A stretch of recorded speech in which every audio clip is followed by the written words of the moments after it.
In this video, I'm going to show you how to set up a content tracker in Google Sheets. So first, to start by merging the cells, like from A to H, you're going to highlight it and then go to merge cells and merge it so it becomes one, so we can have the title, like the header of what we are doing here. Next, you want to double click inside and type your content creator tracker. That's the header we are using here. So I'm just going to highlight it, make it bold, increase the font, and also put it at the center. So I'm gonna click on the drop down to put it at the center. Next, I'm gonna increase the width of my second row where I want to have my column header. That's like my sub header.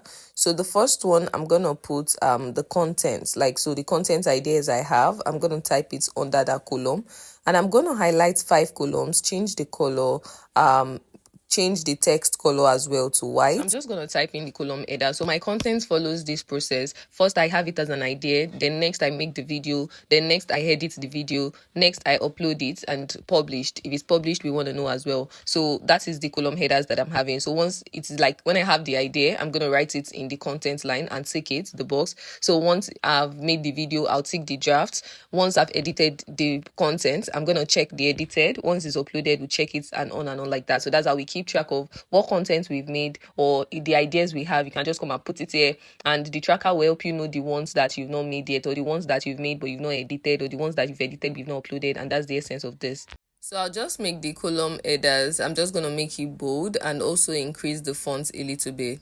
To create the checkboxes, I'm just going to highlight the places where I want my checkbox to be, and I'll go to insert. Under insert, you're going to see checkboxes, and there you have it. So next, we want it whenever we are taking our checkboxes, the percentage you increase or decrease depending on how many checkboxes we have, and then we're going to be using a formula for that. You can easily just copy and paste this formula on your screen there. So the formula is basically going to count the range. I'm selecting the range where the checkboxes are. So anytime the checkbox is checked, it becomes true. So I'm saying that you count it whenever it is true and divide it by 5, right? And I'm going to multiply it by 100 soon so that it gives me the percentage. So checking each boxes now would increase the progression because we divided by 5. So the first box will be 0.2, and then we'll drag it down so it applies to the other rows. Next, we use this formula to create a progress bar, and then we're using equals to rep, then you open a bracket, and in the code you're going to do alt 9650. So you see the 9650, you're pressing it on this number key. That's basically just gonna give us the bar shape, and then we're gonna count how many boxes are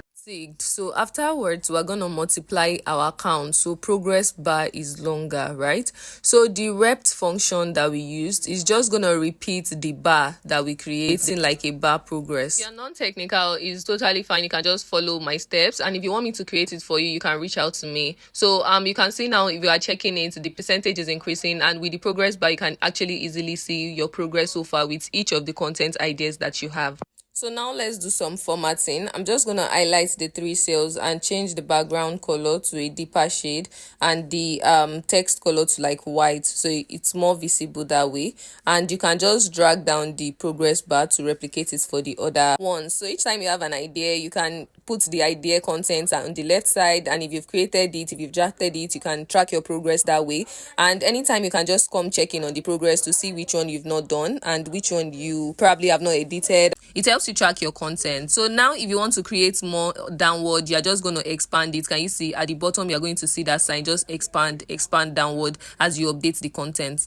Thank you for sticking around, and if you enjoyed watching this video, make sure you like and subscribe for more. Bye.